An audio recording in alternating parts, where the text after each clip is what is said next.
Muito bom dia, muito bom dia, muito bom dia. Estamos aqui mais um dia, mais uma vez, juntas, para estarmos falando sobre a mente sem filtro. Estamos aqui sem filtro para falar sobre tudo que a mente possibilita, integraliza. E hoje nós vamos aqui falar de um assunto muito atual, né? Nós vamos estar aqui sem filtro falando sobre a atipicidade. Eu gosto de começar falando sempre como se eu estivesse falando com uma criança. Então, nós vamos contar uma historinha para classificar o que tanto se fala e tão pouco se conhece. A atipicidade. Vamos conversar como se nós fôssemos criancinhas? Então, eu vou te contar uma história. Eu sou Keller Damasceno, psicanalista, e nós estamos aqui falando sobre a mente sem filtro. Imagina que o mundo é como uma grande escola. E essa escola é cheia de crianças diferentes. Algumas crianças pensam, sentem e aprendem do mesmo jeito, comum, que nós chamamos de comum. Outras crianças, elas fazem tudo de um jeitinho só dela, diferente. Isso é o que a gente chama de atipicidade. Agora, eu vou tentar explicar de uma forma mais simples ainda. Todo mundo, gente, funciona de um jeito. Todo mundo é diferente. Cada pessoa é diferente e tem a sua atipicidade. Tem o seu diferencial. Tem gente que gosta de barulho, tem gente que se incomoda com barulho. Tem gente que aprende rápido, né? Pega tudo no ar. E tem gente que aprende melhor vendo. Outras só aprende quando está fazendo. E isso é o jeito da pessoa. Isso não denota uma atipicidade. É apenas uma forma de funcionar natural de cada pessoa. Imagina uma caixa de lápis com várias cores. A maioria das cores nessa caixa é azul, vermelho, amarelo. E aí aparece um lápis dourado. Bom, eu ia adorar, gente. Lápis dourado, minha cor predileta. Mas muitas pessoas poderiam olhar naquela caixa que só tem azul, vermelho e amarelo e dizer: tia, tem uma coisa errada aqui. Tem um negócio que não funciona. E não é verdade. Com lápis dourado, nós podemos fazer um monte de coisa. Mas, como não é comum de se ver, a atipicidade ela acontece da mesma forma. É como se nós tivéssemos um monte de pessoas muito próximas, muito parecidas, e aparecesse algumas outras pessoas. Bom dia, Lucas. Bom dia, Ivanilda. Bom dia, Luiz. Sejam muito bem-vindos a todos. E nós estamos aqui falando sobre atipicidade, gente, que é um assunto que muita gente fala, mas poucas pessoas conhecem. Então, aqui na Mente Sem Filtro, nós vamos estar conversando de uma forma clara, de uma forma fácil de entender, para que nós possamos estar compreendendo a mente sem tanta dificuldade, né? Como as pessoas costumam se importar em falar de coisas que não entende. Aqui nós vamos entender e qualquer dúvida, qualquer pessoa que queira falar, que queira contar a sua história, contar a sua vivência, o que viu, o que vive, esse é o lugar. Então, continuando. É importante lembrar aqui que a tipicidade não tem nada a ver com ser ruim, ser quebrado, ser errado. É apenas um jeito diferente de ser da pessoa. Alguns exemplos de atipicidades que existem são: tem pessoas que têm muitas sensibilidades a som, a luz, a cheiro. Outras pessoas gostam muito de rotina, né? Ter dificuldade ou facilidades de falar, e muitas pessoas têm dificuldade ou facilidade de entender. Pensar de um jeito muito criativo ou pensar de um jeito fora da caixinha que ninguém tinha pensado antes. Bom dia, sejam bem-vindos. Muito bom dia, meninos e meninas. E para a gente fechar essa parte da explicação mais simplificada, né? Ser atípico é como ser uma peça diferente de um quebra-cabeça. Só que acontece que sem essa peça diferente, o desenho nunca fica completo. Então, sim, gente, nós podemos estar um complementando os outros e não apenas afastando os diferentes. Isso é uma coisa que me incomoda muito, que eu venho falando sempre. É diferente? É. É diferente de quê? É diferente de mim. Mas isso não significa que eu esteja certo, ou que o outro esteja errado, ou que eu esteja errado e o outro esteja certo. É bem importante a gente estar falando sobre isso, para que nós possamos aprender, para que nós possamos explicar para os nossos pequeninos, né? E parar com essa ideia pré-concebida de que os diferentes têm que ser apartados de nós. Vamos juntar que a diversidade, ela é uma grande vitória no nosso mundo e nós não podemos abrir mão da diversidade. As diferenças, elas se completam e não se dividem. Aí, eu vou tentar falar agora para vocês de uma forma mais profunda sobre a atipicidade. De uma forma mais profunda e melhor fundamentada, a atipicidade não é por si só um diagnóstico fechado. É um termo guarda-chuva, né? E quero que vocês coloquem, tenham em mente essa ideia de guarda-chuva, né? Essa ideia de leque, algo que abre grandemente. Bom dia, tudo bem? Então, a atipicidade, ela é um termo que nós chamamos de guarda-chuva, usado para indicar o desenvolvimento, o funcionamento psíquico, cognitivo, sensorial, motor, comunicacional e comportamental de cada pessoa em específico. Então, sim, cada pessoa em específico tem uma forma de entender, tem uma forma de compreender e tem uma forma de demonstrar a sua vida funcional dessas maneiras, que não são iguais a todo mundo. De qualquer forma, vamos deixar claro aqui que ninguém é igual a ninguém. Todo mundo tem as suas diferenças. Pessoal, se vocês puderem aí dar um coraçãozinho, um amorzinho, a gente agradece muito. Quem puder fazer essa gentileza, estamos aqui e ajuda muito esse trabalho de estar colocando a nossa mente, mostrando a nossa mente, o funcionamento dela de uma forma simples, sem filtro, sem distinção, falando sobre tudo que a mente é capaz de nos dar, é capaz de nos proteger, é capaz de nos prejudicar. Sim, a nossa mente é capaz de nos prejudicar. E a neurociência já fala muito sobre isso, né? O quanto, às vezes, nós vivemos uma vida que não queremos apenas para nos proteger e sem sequer entender, porque muito da nossa mente está no subconsciente e o inconsciente, ele nos dá uma forma de reagir à vida, mas muitas vezes nós não temos consciência disso. Então, vamos aprender a ter consciência sobre a vida e aqui a gente vai trabalhar sobre isso. Então, voltemos a falar sobre atipicidade, né? Então, deixa eu ver onde que eu estava. Eu estava dizendo que o funcionamento psíquico, cognitivo, sensorial, motor, comunicacional ou comportamental de uma pessoa se afasta do que é esperado estatisticamente, né? Ou seja, para a maioria das pessoas, elas funcionam de uma forma mais ou menos igual, apesar de que todos somos diferentes.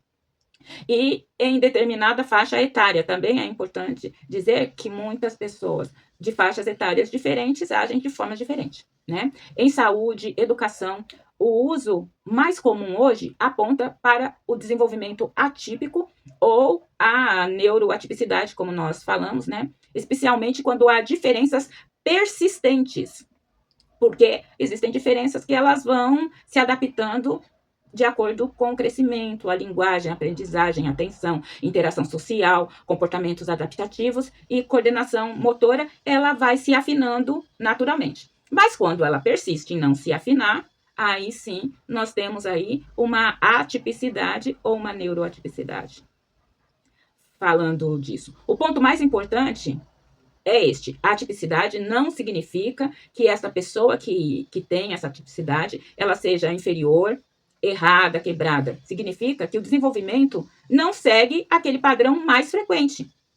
Em alguns casos, isso gera apenas um estilo diferente de funcionamento, certo? Em outros, produz um prejuízo importante no dia a dia e passa a configurar um transtorno de neurodesenvolvimento. Sim, infelizmente, algumas pessoas atípicas, elas vão acabar desenvolvendo um transtorno de neurodesenvolvimento ou qualquer outra condição clínica.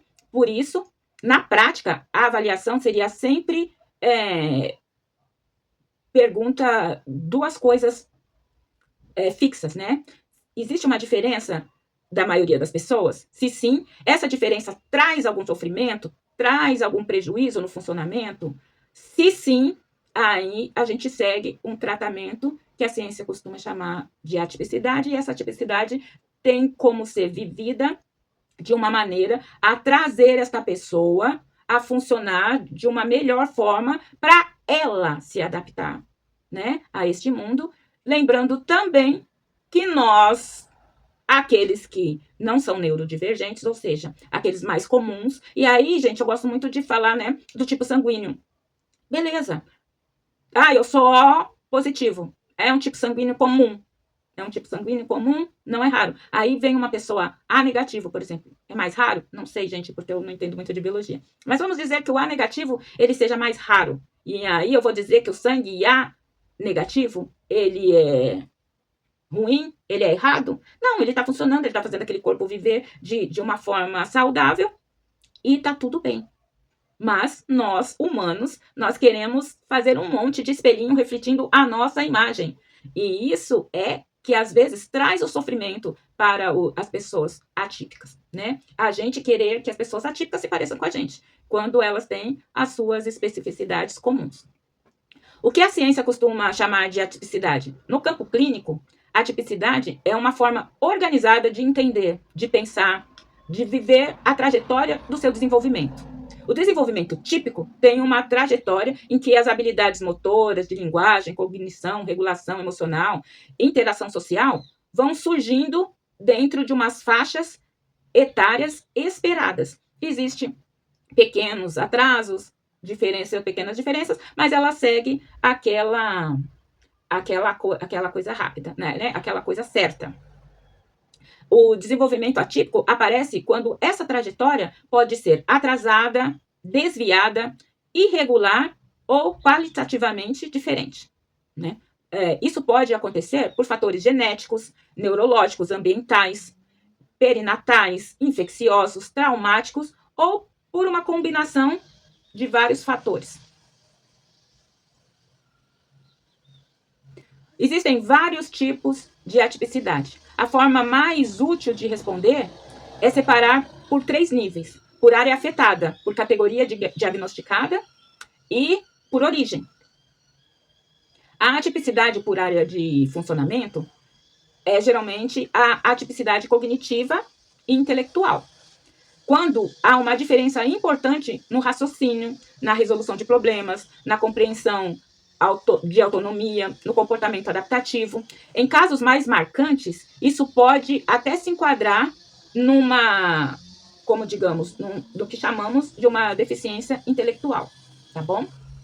A tipicidade de linguagem e de comunicação, ela envolve essa diferenciação no desenvolvimento da fala, da compreensão, no uso da linguagem social, pragmática, articulação, na fluência, tá? Mas apresentam dificuldades. Olá, tudo bem? Na tipicidade, né?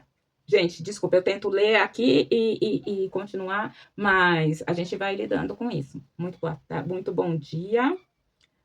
Oi, oi, oi, oi, oi, para quem está chegando. E aí, continuemos. Estamos falando sobre atipicidade, gente, falando da mente com uma linguagem sem filtro, sobre todas as coisas da mente, e hoje o assunto foi atipicidade. Estamos aqui e tentando explicar a atipicidade de uma forma mais simples, mais leve, para que todo mundo possa compreender. Quem convive com um atípico, quem não convive, quem conhece pessoas que convivem, né? Para a gente estar entendendo de uma forma sem filtro, sem discriminação. O conhecimento é uma forma poderosa da gente saber lidar com as diferenças. Então, voltando à atipicidade, a terceiro tipo de atipicidade é a atipicidade social e comportamental. Neste caso, ele aparece nas formas de interação, reciprocidade social, flexibilidade de leitura nas pistas sociais, né? Interesses restritos. Também pode aparecer na rigidez de rotinas, em modos muito singulares de regular as emoções. Um exemplo mais conhecido aqui é o espectro autista, né? Mas esse tipo de atipicidade não se resume só no autismo, mas é hoje o mais falado, o mais comum. A atipicidade atencional e executiva, ela envolve a dificuldade persistente de sustentar a atenção, de inibir impulsos, de organizar tarefas, de controlar o tempo, de planejar, autorregular comportamento. Também aparece, né, como TDAH, que é uma condição mais conhecida nesse eixo de atipicidade. A atipicidade de aprendizado é quando a inteligência global pode estar preservada, mas há algumas dificuldades específicas e persistentes, como, por exemplo, na leitura, na escrita ou na matemática. Aqui entram quadros como a dislexia, a disgrafia, a descalculia, dentro do espectro da dificuldade específica de aprendizado. E também nós temos a tipicidade motora e sensomotora. Ela aparece na coordenação do equilíbrio, no planejamento motor, destreza fina, marcha, postura, às vezes também nos processamentos sensorial. Transtorno do desenvolvimento da coordenação é um dos exemplos formal aqui da tipicidade motora e sensomotora, tá bom? Então, nós também temos a tipicidade aparecendo aí na sensorial, vamos lá. A tipicidade sensorial.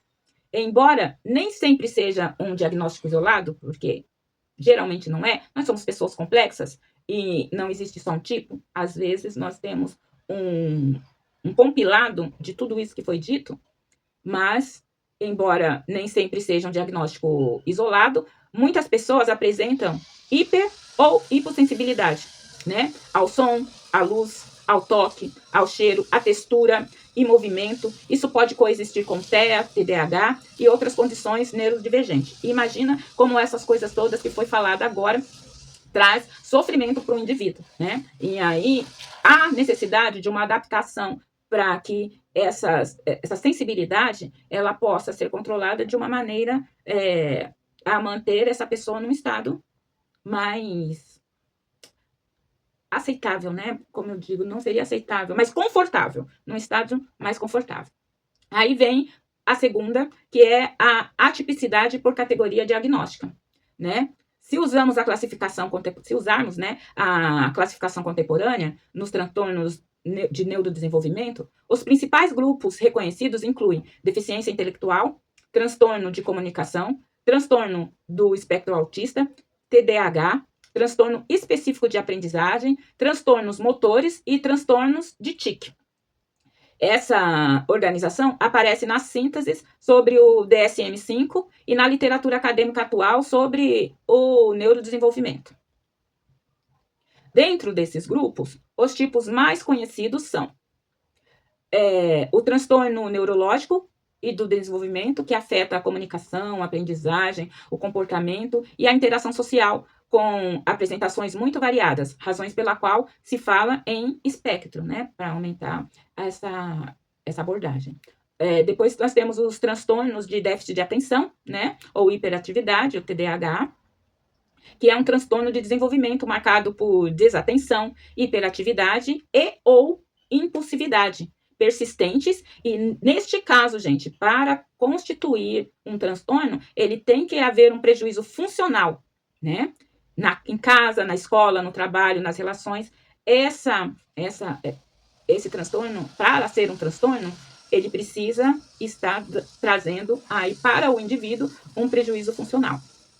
Depois tem a deficiência intelectual, que ela envolve prejuízo no funcionamento intelectual, como diz o nome, né? Nas habilidades adaptativas necessárias para a vida diária, com início no período do início do desenvolvimento. Transtornos de comunicação. Inclui alterações persistentes na linguagem, fala, fluência e comunicação social e pragmática. Também temos transtorno específico de aprendizagem, que inclui dificuldade persistente em leitura, na escrita e ou na matemática, como já foi dito um pouquinho antes, apesar de que ensinos adequados, eles podem abrir, né, e abranger oportunidades melhores de aprendizados. Então, pode acontecer, e geralmente acontece, que se nós conseguirmos adequar o ensinamento para essas crianças atípicas, elas vão conseguir melhorar em muito e alcançar, né, em questões de aprendizagem, aqueles outros alunos que não são atípicos, né? A atipicidade por origem. A tipicidade por origem é uma outra forma importante de classificar, né, a atipicidade. A atipicidade do neurodesenvolvimento, ela começa logo cedo, durante o desenvolvimento cerebral, e costuma aparecer já na infância. Mesmo que o diagnóstico venha mais tarde, é o grupo mais associado ao termo neuroatípico. A tipicidade genética ou sindrômica é quando as diferenças do desenvolvimento estão ligadas a síndromes genéticas ou alterações cromossômicas.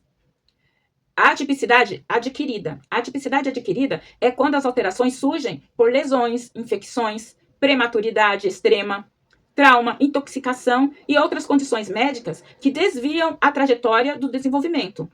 O CDC ressalta que, embora muitas condições do desenvolvimento estejam presentes desde cedo, algumas podem ocorrer após o nascimento por lesões ou infecções. O que muita gente confunde, e nem toda pessoa diferente é clínica. As diferenças temperamental, estilo de aprendizagem, alta sensibilidade, introversão, criatividade em comum e altas habilidades não significam automaticamente transtorno. Para ver um diagnóstico, a diferença precisa ser analisada em conjunto, como história do desenvolvimento, intensidade, persistência, contexto, impacto funcional, o rastreio do desenvolvimento. Existe exatamente para distinguir a variação humana normal, ou seja, não somos todos iguais, né? Apesar de basicamente somos, e os sinais clínicos que pedem avaliações mais profundas. Também é importante saber que as atipicidades frequentemente coexistem. Uma pessoa pode ter TEA e TDAH, ou TDAH e transtorno de aprendizagem, ou de linguagem atípica, junto com dificuldades motoras, e isso é comum e faz com que o quadro real seja mais complexo do que um rótulo, apenas um rótulo isolado.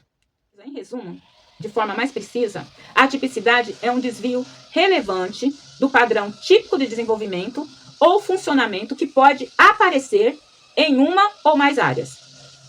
A cognição e a inteligência, a linguagem e a comunicação, a interação social, a intenção, a atenção e as funções executivas, aprendizagem, coordenação motora, processamento sensorial e muito mais. Os principais tipos clínicos reconhecidos hoje dentro do neurodesenvolvimento são deficiência intelectual, transtorno de comunicação, TEA, TDAH, transtorno específico de aprendizagem, transtornos motores e os transtornos de tique. A ideia central que precisa ficar aqui é que a tipicidade é uma descrição do modo de funcionamento de cada pessoa. Diagnóstico é outra etapa, gente. O diagnóstico só vem quando a avaliação clínica do desenvolvimento, contexto e prejuízo funcional desta criatura justificam tudo isso que a gente falou. Então, vamos lembrar que a atipicidade, ela é um conceito de funcionamento que a pessoa não segue o padrão mais comum, né? Não é um diagnóstico, não é uma doença, não define gravidade e não diz se é bom ou ruim. Nós temos que separar tudo isso para que nós possamos entender que o desenvolvimento de cada pessoa, ela tem muito a ver com a individualidade do ser. Exemplo, uma criança que fala mais tarde, né? Ou um adulto com sensibilidade sensorial, ou alguém com pensamento muito acelerado. Então, tudo isso pode ser atípico e não é um transtorno de forma alguma. A neurodivergência, ela já tem um impacto na vida dessa pessoa, né? A neurodivergente é um conceito político, social e identitário.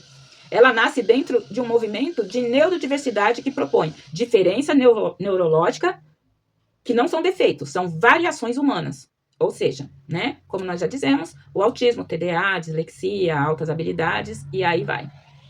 Elas têm que deixar de ser vistas apenas como um problema, gente, e passar a ser entendida também como uma forma diferente de existir no mundo. Então, toda pessoa neurodivergente é atípica, mas nem toda pessoa atípica se identifica como neurodivergente. É bom a gente ter essa ideia fixa na cabeça. aqui entra algo importante. A neurodivergência não nega um sofrimento ao indivíduo que carrega essa neurodivergência. Ela só recusa a ideia de patologia. O transtorno, por sua vez, ela já causa um prejuízo maior. E essa diferença causa esse prejuízo, e aqui muda tudo. O transtorno é um conceito clínico, e só existe transtorno quando há padrão persistente, desvio significativo do esperado, sofrimento ou prejuízo funcional. Ou seja, para ser um transtorno, é preciso que haja um impacto na vida social, emocional, acadêmica e profissional do indivíduo. Um exemplo claro é a pessoa distraída, criativa, que esquece coisas às vezes, ela vai ser considerada uma pessoa atípica, certo? E a pessoa que não consegue manter foco, que não consegue emprego, que não consegue se organizar da vida, então provavelmente essa pessoa ela está sofrendo de um transtorno, TDAH, como por exemplo, e aí sim há esse impacto na vida e ele passa a ser uma divergência, ele deixa de ser uma divergência para virar um transtorno, e aí o transtorno precisa ter o prejuízo. Ou seja, a diferença é que uma divergência ela só vira transtorno quando ela impacta a vida da pessoa de forma negativa, né? Compromete a vida da pessoa. E aí vem a deficiência. A deficiência é quando há limitação funcional na estrutura. A deficiência é um conceito funcional e social. Ela aparece quando? Quando existe uma limitação duradoura, quando interfere na autonomia da pessoa e exige adaptação do ambiente. Pode ser intelectual, física, sensorial, psicossocial. Um exemplo é uma pessoa com deficiência intelectual. Ela pode ter limitação de raciocínio, dificuldade de autonomia, necessidade de suporte contínuo. E aqui não é só uma diferença, é uma restrição real no funcionamento, né? Então, vamos tentar fazer um mapa direto, né? Para que as pessoas parem de confundir todas essas situações. A tipicidade é apenas uma diferença entre a forma de existir de uma pessoa. A neurodivergência identifica essa diferença, é a identidade dessa diferença. O transtorno é essa diferença somado a um sofrimento e um prejuízo, ou a um sofrimento ou a um prejuízo. E a deficiência, ela é uma limitação funcional e estrutural, né, que causa um impacto na vida deste ser. O grande erro das pessoas aqui é misturar tudo isso como se fosse uma coisa única. Nem todo atípico tem transtorno, nem todo transtorno é deficiência, nem toda deficiência é neurodivergência, embora muita seja, e nem toda neurodivergência precisa ser tratada como doença. Aqui a gente vai falar onde ganha uma densidade real, né, da psicoanálise, que é a minha abordagem. Freud, ele nunca falou de atipicidade, né, não tinha ainda essa visão de atipicidade, mas ele já falava de formas irregulares significativas da organização psíquica, gente. Então, ele já falava dessas formas singulares da organização psíquica. Ou seja, cada sujeito constrói sua mente a partir da história, do trauma, do desejo e da repressão. E não existia para Freud o normal puro. Existe o mais adaptado que a sociedade exige, né? Que é uma exigência social. O Winnicott, ele também traz uma ideia fundamental aqui, que a diferença não é um problema. Ele diz que o problema é quando o ambiente falha. Então, aqui é que nós estamos falando da adaptação, da neurodivergência. E o Winnicott já dizia isso. E ele falava como falha do holding, falha da adaptação e falha do acolhimento. Isso pode transformar uma coisa que é apenas uma diferença em sofrimento. E aí é que está o problema da divergência. E também nós temos que lembrar que quando a gente mostra que alguém é diferente e acaba levando esse sofrimento para esta pessoa diferente, o corpo, a mente, ela registra essa negação. E aí isso pode impactar a pessoa de uma forma pior. Então a neurodivergência já pode vir trazendo um sofrimento pessoal para esta pessoa, que pode vir não se sentir adaptada a viver neste mundo que nós vivemos. E aí a nossa ignorância falando como falta de conhecimento, a gente faz com que essa pessoa se retraia ainda mais, dificultando o desenvolvimento dessa pessoa para que ela possa ter uma vida mais comum. Porque aqui a gente está dizendo de maioria e minoria, e não de certo ou errado, não de doente ou são. Em síntese, a tipicidade é uma variação, a neurodivergência é uma leitura não patolizante, o transtorno é um critério clínico, e aí o transtorno, para ser transtorno, ele tem que trazer um prejuízo a este indivíduo, e a deficiência é um impacto funcional da estrutura, né? Onde a pessoa acaba tendo uma dificuldade maior de destreza da forma mais comum. Nem toda diferença precisa ser tratada, mas toda diferença precisa ser compreendida, porque na forma como você foi obrigado a se adaptar, a sua mente se constrói. E aí é que a gente diz que pessoas que poderiam ter um desenvolvimento muito melhor, muito maior, ela acaba tendo um desenvolvimento menor porque não se sente acolhida, porque não se sente parte. E aí vem aquela sensação do eu sou diferente, eu não pareço com ninguém, né? A vida normal, gente, eu vou ser direta e honesta aqui com todos vocês. A vida normal não é um ponto de chegada. É um nível de funcionamento com autonomia, bem-estar e adaptação do mundo. Então, o objetivo real não é normatizar o neurodivergente.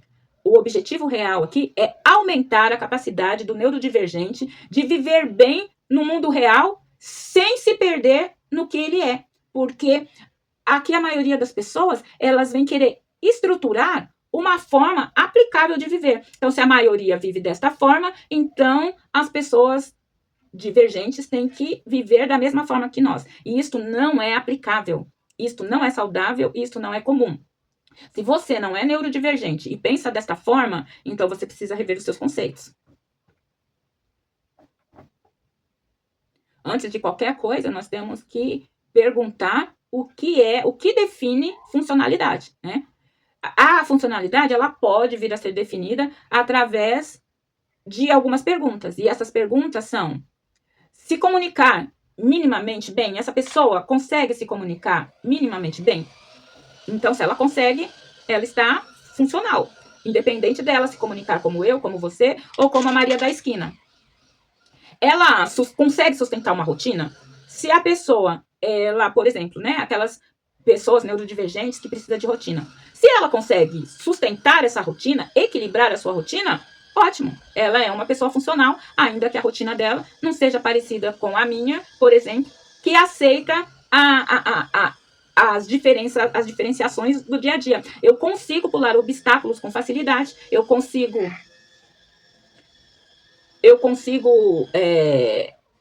pegar no meio da minha rotina, se acontecer algo diferente, né? Eu e muitos de nós aqui conseguimos agir de uma forma diferente, lidar com isso. Enquanto que muitos neurodivergentes, eles se sair da rotina, eles se estressam. Mas mesmo com o estresse, se essa pessoa neurodivergente, ela conseguir sustentar essa rotina, então ela será uma pessoa viável e funcional. Se ela consegue lidar com as emoções, se ela consegue se relacionar, e se tem algum nível de autonomia, se essas respostas forem não em algum ponto, a gente vai aplicar aí um trabalho psicoativo para que essa pessoa consiga entrar na pseudonormalidade, ou seja, mais próximo do que é esperado pela maioria. E aí, tudo começa com uma boa avaliação multidisciplinar, né? Que é necessário um bom psicólogo, um bom psiquiatra, fonoaudiólogo, terapeuta ocupacional, neuropsicólogo, e aí vai de acordo com as necessidades específicas do divergente. E por que isso é essencial? Porque nem toda a tipicidade é igual, né? Por exemplo, o TEA precisa de uma abordagem diferente do TDAH. O TDAH é diferente do trauma, e o trauma de uma abordagem diferente da deficiência intelectual. E sem diagnóstico ou hipótese bem construída, você pode vir a estar tratando essas pessoas de forma errada e atrasando o desenvolvimento possível de cada uma delas, de cada caso específico. Aqui entra o quê, né? O coração do processo. A psicanálise, que é a minha abordagem, né? Que ela não corrige o cérebro, até porque nós já falamos agora acima que não precisa de correção, que não é nada de errado, de bom ou de ruim. Mas a psicanálise ela vai trabalhar aqui de uma forma mais profunda. Ela vai ajudar esse indivíduo neurodivergente a organizar o seu mundo interno. Ela vai ajudar a dar sentido a esse sofrimento que pode vir a aparecer.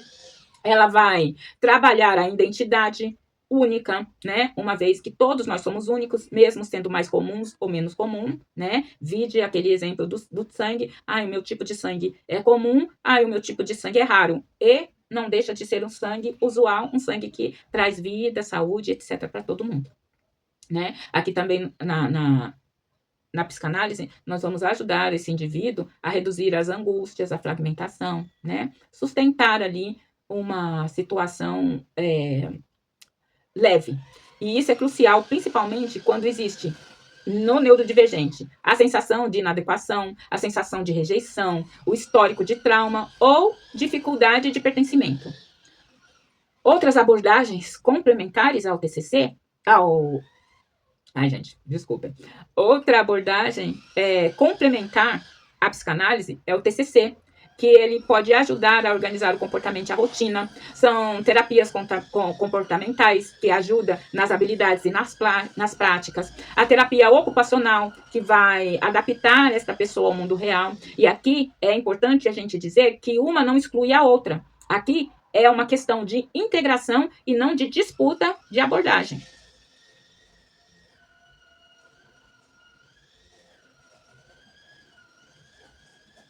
Ambiente. No caso da neurodivergência, o ambiente é um ponto muito importante e que é muito negligenciado. O ambiente é uma situação decisiva no desenvolvimento de uma criança, de uma pessoa neurodivergente. A maioria das pessoas atípicas, elas sofrem não pelo que elas são, mas pelo ambiente em que elas vivem. Porque as pessoas atípicas, elas precisam existir num mundo adaptado, com uma adaptação pedagógica quando necessário, o ritmo de aprendizagem respeitada, um método compatível com o perfil pessoal. E aqui é importante a gente bater na tecla da pessoalidade do indivíduo. Cada pessoa é uma pessoa diferente e não vai adiantar eu querer tratar um pelo outro, que a gente pode aumentar o prejuízo de cognição, o prejuízo de aprendizado desta pessoa. Redução do estilo quando há uma sobrecarga e clareza nas instruções. Então, precisa de ter algumas adaptações, né? Exemplos reais? Vamos a exemplos? Vamos pensar aqui. Bom, uma criança com TDAH, tá? Se ela estiver num ambiente caótico, sem estrutura, sem previsibilidade, ela vai parecer uma criança desobediente, né? Mas nem sempre é que essa criança não obedece. Às vezes, acontece que essa criança está num ambiente não estruturado que não funciona para ela compreender, para ela conseguir compreender o mundo. E aí ela passa a funcionar de uma maneira caótica, assim como o ambiente em que ela vive. A regulação emocional é um divisor, é um grande divisor aqui. Se você me pedisse um único fator crítico, seria esse. A pessoa atípica, ela precisa aprender a reconhecer as emoções, a tolerar frustrações, a regular a ansiedade, a lidar com os excessos de estímulos. Mas, sem isso, qualquer inteligência, qualquer talento ou qualquer potencialidade colapsa. Imagina em caso de atipicidade e neurodivergência. A rotina. Toda criança em aprendizado, ela precisa de rotina. A maior parte das atipicidades melhora muito, inegavelmente, com rotina e estrutura. E o que ajuda essas crianças a terem rotina? E aí, voltamos ao que eu estava dizendo. Toda criança em desenvolvimento necessita de rotina e estrutura. a criança atípica, ela precisa de muito mais do que isso. Então, como que a gente faz uma rotina? Ter horários previsíveis, rotina clara para esta criança, divisão de tarefas, ou seja, a possibilidade, conforme a possibilidade dela, ela tem que ir resolvendo as tarefas sozinhas. Uso de agendas, lembretes, ambiente organizado, estrutura externa compensa a dificuldade interna desse ser. Bom, não é preciso nem dizer, né? Por isso a gente vai dar uma passada rápida, que é necessário, quando necessário, e é um ponto delicadíssimo, né? Que em alguns casos elas precisam de medicação, e no caso de médicos, da intervenção médica, mostrar que necessita de medicação, essa medicação ela não é opcional, gente, ela é necessária, né? Um dos exemplos é o TDAH, né? Moderado ou grave, a ansiedade severa, a desregulação interna, às vezes dá um trava-língua aí. A desregulação interna não são fraquezas, e o remédio ele é uma ferramenta. Treino de habilidades sociais. Muitas pessoas atípicas, elas não entendem regras implícitas. Elas não leem sinais sociais. Elas têm dificuldade de comunicação emocional. E isso pode e deve ser treinado. Contato visual, turnos de fala, leitura de contexto e limites claros vão ajudar essa pessoa a desenvolver, tá? A adaptação do ambiente. A adaptação do ambiente não é só da pessoa. Esse é um erro clássico. Tentar consertar a pessoa e esquecer de ajustar o ambiente. Alguns ajustes simples que podem mudar tudo. No ambiente ter menos estímulos sensoriais, mais previsibilidade, mais comunicação direta, menos ambiguidade e expectativas claras. Mostrar o que é que você espera desta criança e está ali cobrando que ela consiga chegar naquele esperado, desde que esteja dentro das possibilidades dela, claro, né? E aqui entra algo que é pouco falado também. As pessoas atípicas precisam resolver uma pergunta. Eu sou errado ou eu sou diferente? Se ela internalizar dentro dela que ela é errada, nasce aí nesta pessoa uma vergonha, uma retração, e aí ela vai acabar usando uma máscara social e vai se esgotar muito mais. E com isso o desenvolvimento, né, ou zera ou fica ali paradinho aquele desenvolvimento. Então a gente precisa estar resolvendo junto com ela esta dúvida. Se a resposta for eu sou diferente e isso funciona comigo, aí sim nasce uma pessoa com autoestima, com autonomia, com adaptação real na vida real. Aqui, só para fazer um mapinha de resumo de tudo que nós falamos, né? Para uma pessoa atípica viver bem, é preciso uma avaliação correta, né? E aí, essa avaliação é multidisciplinar, uma intervenção psicológica, um ambiente adaptado, regulação emocional, estrutura na rotina, treino de habilidades e, quando necessário, medicação. E tudo isso constrói uma identidade na neurodivergência muito mais saudável. E aqui nós vamos dizer, sem romantização, gente. O sofrimento da atipicidade raramente vem só da mente. Geralmente, ela vem do choque entre quem a pessoa é e quem o mundo espera que essa pessoa seja. E aqui entra um trabalho clínico sério. O trabalho não é encaixar a pessoa no mundo à força. O trabalho e nem isolar ela do mundo, né? Gente, nem vamos esconder essas pessoas e nem vamos tentar jogar goela abaixo essa normatização que a sociedade impõe. Mas nós vamos ensinar ela a funcionar nesse mundo, sem que ela perca o que ela é de verdade na sua constituição.